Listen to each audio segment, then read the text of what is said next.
Здравствуйте, уважаемые зрители! Хочу ознакомить вас с ситуацией, что происходит в Украине. Вот, покажу карту боевых действий и зачитаю сводку новостей. Украинская армия вплотную подошла к Кременной. Сейчас покажу на карте. Вот Кременная, здесь сине-красным горит огонек. Так, оккупанты понимают, что город им не удержать. Украинские воины уже вплотную подошли к временно оккупированной захватчиками Кременной в Луганской области. Поскольку в области начинает промерзать, земля и техника может продвигаться еще быстрее. Вскоре можно будет ожидать хороших новостей. Так, это заявил глава Луганской области Сергей Гайдай. Наши войска уже достаточно близко подошли к Кременной. Мы показывали видео с подстанции Кременной. А это буквально пару километров от самого населенного пункта. Очень надеюсь, что в ближайшее время наши вооруженные силы Украины порадуют нас хорошими новостями. Так, сказал Гайдай. Россияне понимают четко, что Кременной они не удержат. Где-то есть какие-то признаки, они понимают, типа, что уже скоро будет отходить оттуда. В то же время, если Кременную уже ВСУ сейчас возьмет под контроль, уже открываются другие на крупные города Луганщины, прежде всего на рубежные. Так, вот хорошие новости для украинцев, уже практически... В общем, да, я говорю, украинцы медленно, уверенно продвигаются в этом направлении, говорят, тяжело, но выдавливают армию РФ. И вот, россияне отводят отдельные подразделения из населенных пунктов под Запорожьем. Сейчас я вам покажу на карте, где это происходит. Так, командование РФ уже отводит некоторые подразделения войск из населенных пунктов Запорожской области. Так, вот, по имеющей информации, войска РФ отводят отдельные подразделения и готовятся для эвакуации персонала оккупационных администраций на временно оккупированной части Запорожской области. Из Михайловки, по данным Генштаба, выехали подразделения, которые базировались в местном отделении полиции. Сейчас я вам покажу эти пункты. Михайловка, Пологи, Инженерная. Так, сейчас покажу на карте. Так, вот здесь будет подробнее. Так, вот Михайловка, вот Пологи, а вот здесь есть такое Инженерное, рядом Пологами, вот здесь. Там небольшой поселок как бы.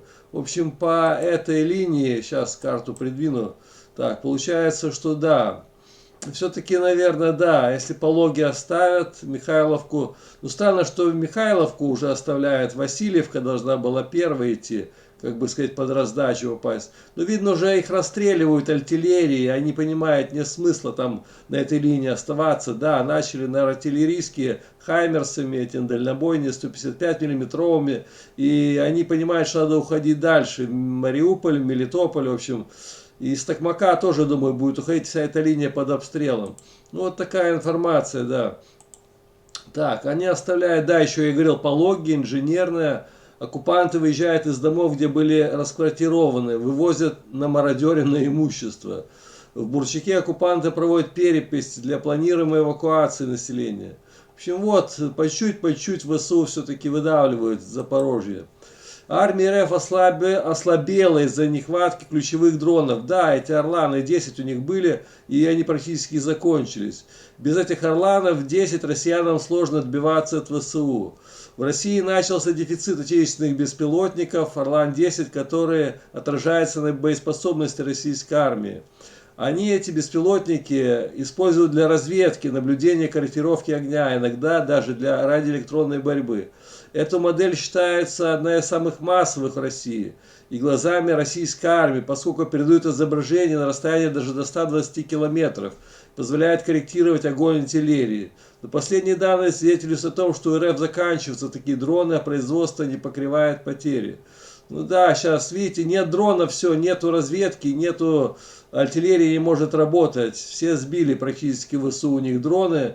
И вот раньше они запускали даже по 2 дрона Орлана одновременно. Один искал позиции ВСУ, а другой направлял артиллерийские удары. А к лету уже стали меньше их по одному, а теперь вообще исчезли.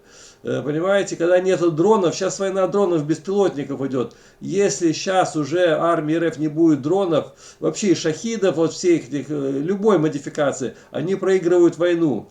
Кто имеет преимущество в воздухе сейчас и корректирует все, артиллерию, минометные, хаймерсами, не все, координаты дают, все, война проиграна, говорю. И россияне поэтому в панике закупают дроны сейчас где только можно. И очень много у Ирана сейчас купили. Ну и вот еще информация, как воюют под Бахмутом. Налили 100 грамм, отправили на убой. Так, на бахмутском направлении. Россияне сошли с ума и бросают наступление на украинские позиции целые роты.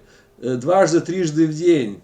Есть вероятность, что таким образом они выиграют время до комплектации своих подразделений. Потери у них составляют больше 70%.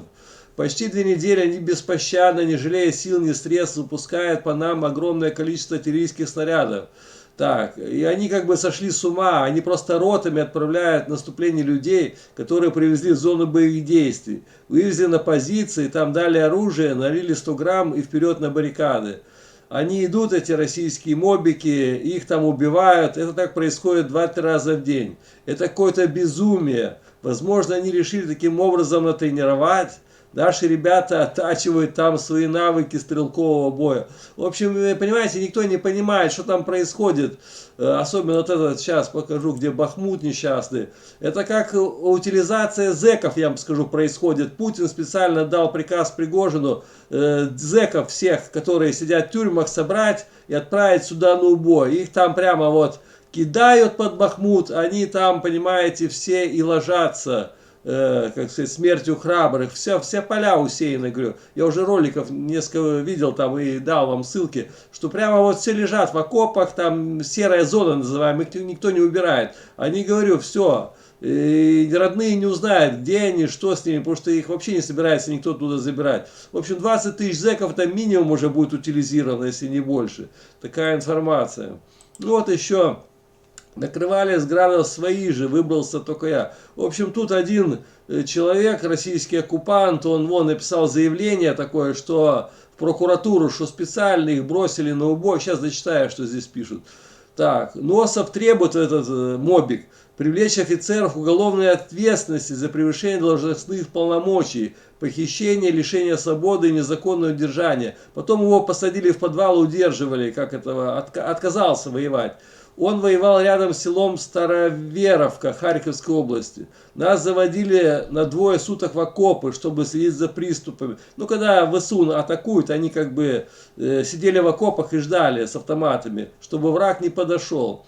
По нам велись минометные обстрелы, а с квадрокоптеров гранаты скидывали. Да, с квадрокоптеров кидают такие гранаты, их в окопах уничтожают. У нас были автоматы, винтовки, вспоминает Носов. После первых же суток в окопе он отказался воевать, потому что многие погибли. Да, многие его товарищи погибли, но в основном от минометных обстрелов, рассказывает солдат. Командиры объяснили неподготовленным к бою солдатам, что град оружие не высокоточно. Понимаете, градом стреляли армии РФ, попадали по ним даже. Поэтому разброс снарядов большой. А если заденут своих, это нормально. В общем, даже грады, когда стреляли по ВСУ, попадали мимо и попадали им, убивали своих же.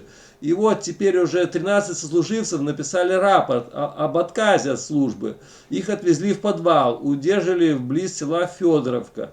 Первые 3 дня не кормили, днем рыли окоп, а потом их запирали в подвале, который не отапливается. И там удерживали более 3 недель. В общем, вот тут фамилии, с которыми он находился, ну, заперти в подвале. В подвале было 25 человек. Вот.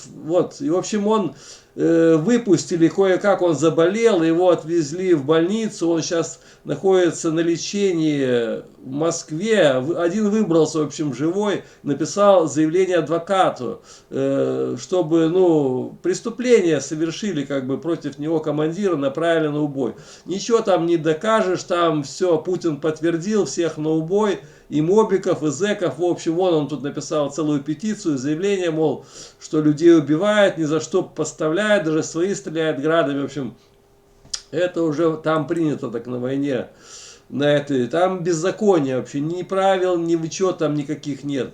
В общем, погибших, вот, армии РФ на сегодняшний день плюс 650, ровно 90 тысяч, 90, практически вон цифра какая ровная. Ну, уже к 100 тысячам дело идет.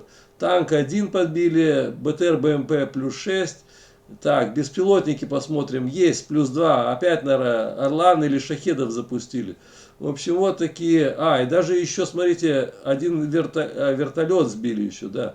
В общем, вот такие новости. Гибнут немало, я говорю, 650 это много. Это не слабая цифра, я скажу. У Путина скоро будет в январе мобилизацию новую, вы видите. Уже там не получится, этих быстро или замерзнут в окопах, или их там свои же градами постреляют, или ВСУ расстреляет хаймерсами, артиллерией, минометами. Говорю, там паника. У людей российских скоро проснутся наконец-то матери, жены, поняли, что это...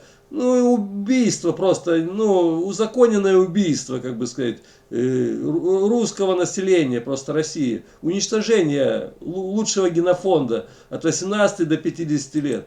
Ну и вот, чтобы зря не говорить, вот, тракторист погиб, Ваня Колозимов, вот он с супругой сидит, видите, видно мама его. В Украине ликвидировали оккупанта Ваню Колозимова. Так, он из Ульяновской области. Так, 25 ноября ликвидирован уроженец Павловского района Ульяновской области. Ванька Колозимов, не доживший до своего 29-летия. Так, Ванька после срока жил, не тосковал в родном селе, где работал трактористом. 23 сентября Ваньку призвали в рамках частичной мобилизации или могилизации. Вот он с женой на свадьбе отмечали все. Так, и ликвидировали его в честь... не дожил до... Один день до дня рождения, 29 лет должно было ему использовать, и, как сказать, исполниться, извиняюсь. А 25 ноября его убили. Так, и Ванька, да, погиб. Вот тут они в Одноклассниках есть, тут и он тут где-то есть, страница ВКонтакте, в общем, их данные. И эта жена его, которая рядом сидит, очень поддерживала эту войну в Украине. И обратите внимание, насколько сильно ее страничка в соцсети пропитана ядом рашистско-путинской пропаганды. А страничка этой Ваньки вот здесь. И зашел, да, есть такая, это в Одноклассниках. А в ВК мне удалось зайти. Вот, в общем, погиб парень. Отправили на фронт за Путина, за наших. И 29 лет его там убили. Супруга осталась одна. Вот такие новости, ребята. Всем спасибо, всем пока, до новых встреч.